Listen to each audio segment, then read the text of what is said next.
uko ngenda nsaza Because as I grow older, hari ibintu ntagikora. there are things I do no more. Nta muntu nyemerera yuko I no anshyira kuri longer stress. allow a person to stress me. Kuko uyu munsi dufite igiterane, Because today we have a concert, a convention. a convention, Noneho kandi nagombaga kwigishamo mu gitondo, and I was ndaza no supposed to kongera teach nigishe mu in the mwanya. morning, but I also preach later on. Ubwo ni ukuvuga ngo umeze nka sandwich iri hagati ya gahunda nk'ebyiri. You are like a sandwich that is between two programs. Ariko But kubera ko ari Shalom, because it is Shalom, navuze ngo yarabimbwiye muhisha yuko mfite n'icyo kibazo. she told me, but I hid that I had that other problem. Ubwo sinashakaga kumushyira kuri stress. Because I did not want to stress her either.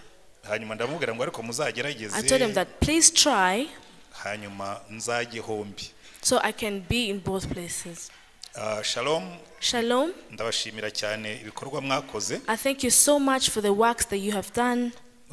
Murabizi abantu twese twabaye muri izi healing ministries nyuma ya 1994. For all of us who have been in these healing ministries since 1994, twatangiye tutazi iyo tujya. we did not know where we were going. Hariho n'igihe umuntu yarebaga akabarira aba bantu. At the times people would be like, will these people be healed really? Hari amagambo aba muri Ezekieli There are words that are in Ezekiel igice cya 37 chapter 37.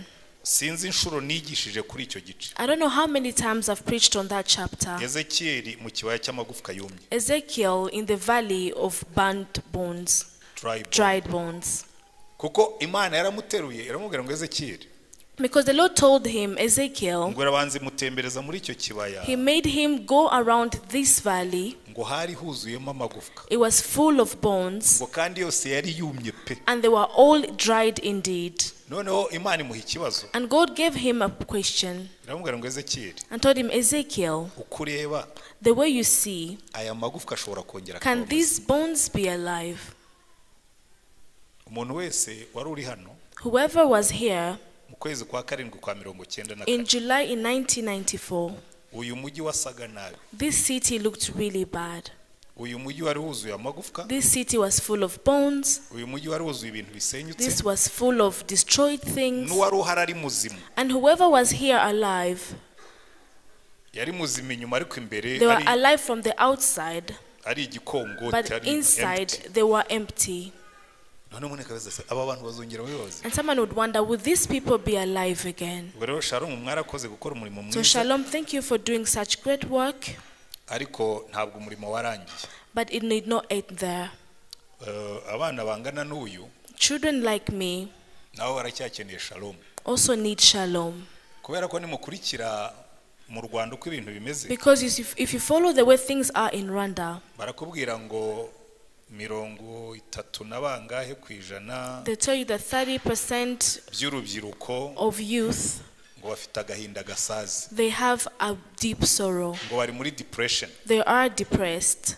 ngo abandi That others bari mu buzima budafite icyerekezo. are involved in life that does not have a destiny. Buriya nimubona ibintu byinshi birimo guca kuri social media muri kino gihe, When you see things that are going around in social media, bamwe babona abakobwa bambaye ubusa gusa, some of them are seeing only girls who are naked. ariko buriya ugiye ukareba inyuma y'uko kwambara ubusa, But when you go behind that being naked, hari ubuzima budafite icyerekezo, there's a life without a future. hari abantu bakeneye amahoro, Some people need peace. hari abantu bakeneye Shalom. There are people that need Shalom. Amagambo ngiye gusoma The words I am going to read ari muri uwo murongo, are in that scripture. ariko reka mbanze mvuge ikintu kuri ibyo ngibyo. But let me talk a few about that. Buriya umuntu wakoze jenoside mu Rwanda, A person who perpetrated genocide in Rwanda yishe u Rwanda kuri generasiyo 3, killed Rwanda in 3 generations. ahubwo abantu ntabwo barimo kubibona. But people do not see that. Hari couple narimo gukorera counseling, There's a couple I was counseling, noneho umugore arambwira ngo numvaga uyu mugabo azambera musaza wanjye ntagize, and the woman was saying, I thought this husband would be the brother I never had, ngo akankunda urukundo rwa data, and love me the love of my father that I knew for a short time. noneho ndaje ndamubwira nti ariko Then I told him, but wagira umugabo so akaba musaza wawe and he's your brother akaba umugabo wawe and be your husband, bigakunda and that would be possible. kuko nawe ashobora kuba yaraje Because he also might have come azi kuzamubera mama thinking to be his mother, akabera mushiki we be his sister, hanyuma mwese mu buri cyo mufite imitima iri mu busa with empty hearts. mufite imitima iri mu busa With empty hearts. buri hari ikintu bita emotional account. There are things that we call emotional account. abantu benshi twavuye muri 94 Many people who came from 94, emotional account yabo yagiye muri munsi ya zero. the emotional account had gone below zero. hanyuma binjira mu kurwana n'ubuzima So they entered into fighting with life, mukongera kurema ubuzima creating another life, babona ubuzima mu buryo bw'imibereho and they got another life through living, babona ubuzima mu buryo bwaho gutura through where to live, babona ubuzima mu buryo bwaho kwambara through what to wear, ariko ya emotional account nta kijyamo but the emotional account stayed unfilled. kuko hari igihe uhugira mu gutanga Because sometimes you're busy with giving, ukibagirwa yuko nawe hari ibigomba kujya muri wowe but you kugira ngo forget nibyo that the utanga things you're supposed to get so you can get what to give. noneho wazagera ahantu And when you reach a moment, ugasanga umuntu agutegerejeho ibyo you find that udafite someone is expecting of you things you do not have. muzabibona You will see it. niba mutarabibona nuko If you haven't seen it, it's because you've not really focused on it. ariko ya mana yagaruye ibyiringiro But God, the God that brought back hope, iracyakora He's still working. iracyariho He's still alive. iracyashobora kurema He's ibyiringiro still able to create hope. kuko biroroha cyane komora Because it is easy to umuntu heal wakomeretse a person who has wounds. natwe twanyuze muri jenoside Like us who passed through genocide, biroroha kutwomora kuko tuzi icyo twomora it is easy to heal us because we know what you're healing. ariko umwana mubi But a person like me, ashobora kuba afite igikomere I might atazi have yuko a ari wound that I do not even know that I have. urabona atabyibushye neza But you see that I'm healthy, urabona adasa neza that I look good. ariko ushobora kuba mo imbere But inside me, afitemo byinshi it is possible that I kandi have, wowe udatekereza ko abikene and you do not think that I need. birasaba kongera gutekereza So we need to think again. kuko umuti wa generasiyo yacu Because the treatment to the generation of ours n'umuti w'iyi generasiyo yacu and the treatment to our generation ni umwe is one. ariko uburyo bawunywa But the way we take it bizaba bitandukanye will be different. ubwo shalom So shalom, nabonye harya ngo uriya ni porogaramu urangije uriya mukobwa wavugaga the cyangwa person who ended is what? manager. Project manager. ubwo nyine niwe uzatekereza iby'abangana nawe That is the one n'abakurikiye who will think of the people of her generation and the ones to come. umuti ni yesu The treatment is Jesus. ariko uburyo tumugabura But buratandukanye the way we take it is different. mubitekerezeho Think about that. ariko amagambo ngiye gusoma ari muri zaburi ya 78 I'm reading from Psalms 78. ni ubuhamya It is a testimony umurongo wa 3 from verse 3. biravuga ngo ibyo twumvise tukamenya Things we have heard and known, ibyo basogokuruza batubwiye things that our ancestors told us, tuzabihisha abuzukuruza babo we will not keep them from our children. tubwira abigihe kizaza ishimwe We will ry'Uwiteka tell the next generation about the Lord's power n'imbaraga ze n'imirimo itangaza and yakoze. his great deeds. imana yakoze ibitangaza The Lord did great deeds. imana yomoye abantu The Lord that healed people. mumaze kumva ubuhamya bw'abantu bose You've heard bavuze. different testimonies. n'abandi bavuze mbere yanjye babivuze And others who spoke before me did say, atari imana yabikoze if it wasn't of God, hari igihe abantu biyitirira ibintu some people call things to be bari themselves. kubaho ngo twarakoze Say that I did this. kandi nibyo It's true. ngo ntabwo imana igikora Because God does not do idakoresheje without working through people. na satani ntajya akora And Satan does not do adakoresheje abo without working through people. rero iyo imana igukoresha So when God enables you to do something, ukibagirwa ko ari we urimo gukorera muri and wowe you forget that it's Him doing the work through wibagirwa you, ibyo uyu nguyu yavugaga you forget what this one was hari talking ibintu about. basogokuruza batubwiye That there are things our ancestors told imana us yabakoreye that the Lord did for them. natwe ubwo twabyumvise And when we heard them, ntabwo tuzabihisha we will abazadukurikira not keep it away from our next generation. uruhererekane. It is something to be proceeded. umurage. It is A legacy. a legacy. kubwira abantu ngo Telling people that iki gihugu mureba this country you see, twakibabariyemo. We suffered from Iki it. gihugu mureba This country you see, twagikomerekeyemo. we got wounds from it. Iki gihugu mureba This country you see, twagipfushirijemo. we had people die from Iki it. gihugu mureba This country you see, twagihombeyemo abantu. we lost people in Ntimurebe it. ibyo tumaze Do kugeraho. not see things we have Ariko achieved, inyuma yacu but back in the days hari behind ibindi us, byatubayeho. there are things that happened upon us. Isomo rya mbere The first lesson, bari babwira ngo iyi nzira twayinyuzemo you should be telling that this path we've passed through, turayizi, we know it. ntimuzongere kuyicamo. Do not pass through it again. Aha niho hari isomo rikomeye This cyane. is where there is the main lesson. Burya legacy The legacy, akenshi twe twibanda ku byiza. most of the time we focus on the good things. Jye nari mfite data bukwe, I had a father-in-law, hanyuma baza kumusuzuma ku myaka 95, and they tested him at 95 years of age, bamubwira yuko arwaye indwara yo mu bihaha. and they told him he had a lungs problem. Ntabwo cyari igituntu, It wasn't it wasn't tuberculosis, tuberculosis, ariko yari infection yo mu bihaha. but it was an infection of the lungs. Umuganga aramubwira ati rero ku myaka yawe And they told him, at your age, nitukubaga when we do a surgery, ntabwo uzavamo. you're not going to come out alive. Ntihazagire n'ukubeshya ngo ujye hanze. And there shouldn't be anyone lying you to go abroad. Kuri iyi myaka Because at this age, na blood pressure ufite, and the blood pressure that you have, uzakubaga wese whoever will do a surgery on azaba you, yishakira amafaranga ariko ntabwo they will azashaka just kubaho. want money, but they will not want you to come None out ngiye kuguha alive. imiti So I'm going to give you medicine. ugende ucunga ubuzima. Go home and take care of Ubwo uri yourself. n'umuntu usenga, And since you're even a person that urabizi prays, ko iminsi Imana yakwandikiye you know the ntuzapfa mbere days that yayo. the Lord has written for you, not die before it. Uzaza aramubwira ati ariko yewe nanjye nuko mbyumva. The man says, I also understand it like that. Araduhamagara So he called us. tubwira ati ngiye kubaha umurage. He said, I'm going to give you a legacy. Atubwira ubuzima bwe kuva ari muto, He told us his life from since he was young, agera n'ahantu yavuye mu nzira agorombyora iruhande. to the point where he even went astray. Aratubwira ati impamvu ibi He mbibabwiye, said, the reason why I'm telling you aha this, nabagiriyeyo, I went there for you guys. none uyu muhanda ujya hariya Now the path that goes there, nawushyizeho icyapa, I've put a poster. munyumve Listen to me, mwebwe abana banyu, you my children. muzabibwira abana banyu, Tell it to your children. bazabibwira abuzukuru, Let them tell it to their ngo iyi nzira grandchildren. unkomokaho That this path, ntazayica. whoever comes on me Kuko should ntabwo not ijyana. pass it, because it's not a good path. Arangije aduha n'inzira nziza. And he gave us the right path. Legacy, A legacy, ubuhamya testimony. bubamo ibibi twabonye. It has bad things that we have Yewe encountered. murambwira abanyarwanda, I always tell Rwandans, nanjye sinzareka I kubibabwira. will not stop doing that. Ntubona ko twicaye ahangaha, Don't you see we are seated here?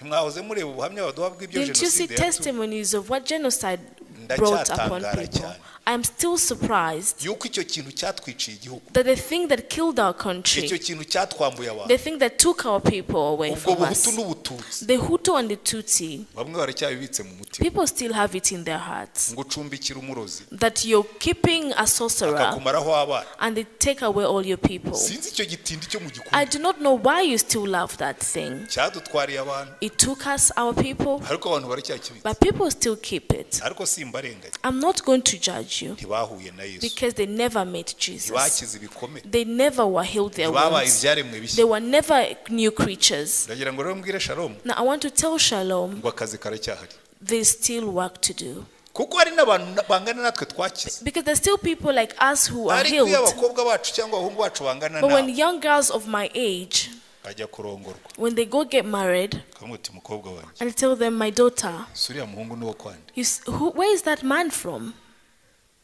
urabariza iki ni uwo kwande, Why are you even asking? wakwicaranye nawe Why don't you sit with her ukamutega amatwi and listen to her ukareba imyitwarire ye, and look at her actions kumva niba afite umutima and listen muzima if she has a good heart uzakunezezereza umwana, that will make your son happy? ko biriya bindi ntacyo bimara. Because those things are not important. Ariko ibyo bimenywa But those are known by n'abo Yesu yahinduye, the ones that Jesus changed. kuko hari abo yahinduye, Because there are those that he changed. ariko ako kantu But that thing, baba bamwumva Yesu, they said, listen, Jesus, tubyumve kimwe, let's be careful on ukore ku this. busambanyi, Touch on ukore adultery, ku businzi, touch on drunkenness, ariko ntukore ku buhutu bwanjye, but don't touch on my Hutuness. ariko ntunkorere ku bututsi But bwanjye. don't touch on my Tutsiness. Aka kantu karampenze, This thing was expensive. kanantwaye This n'abantu, thing took my children. ntabwo nakarekura. I will not leave it.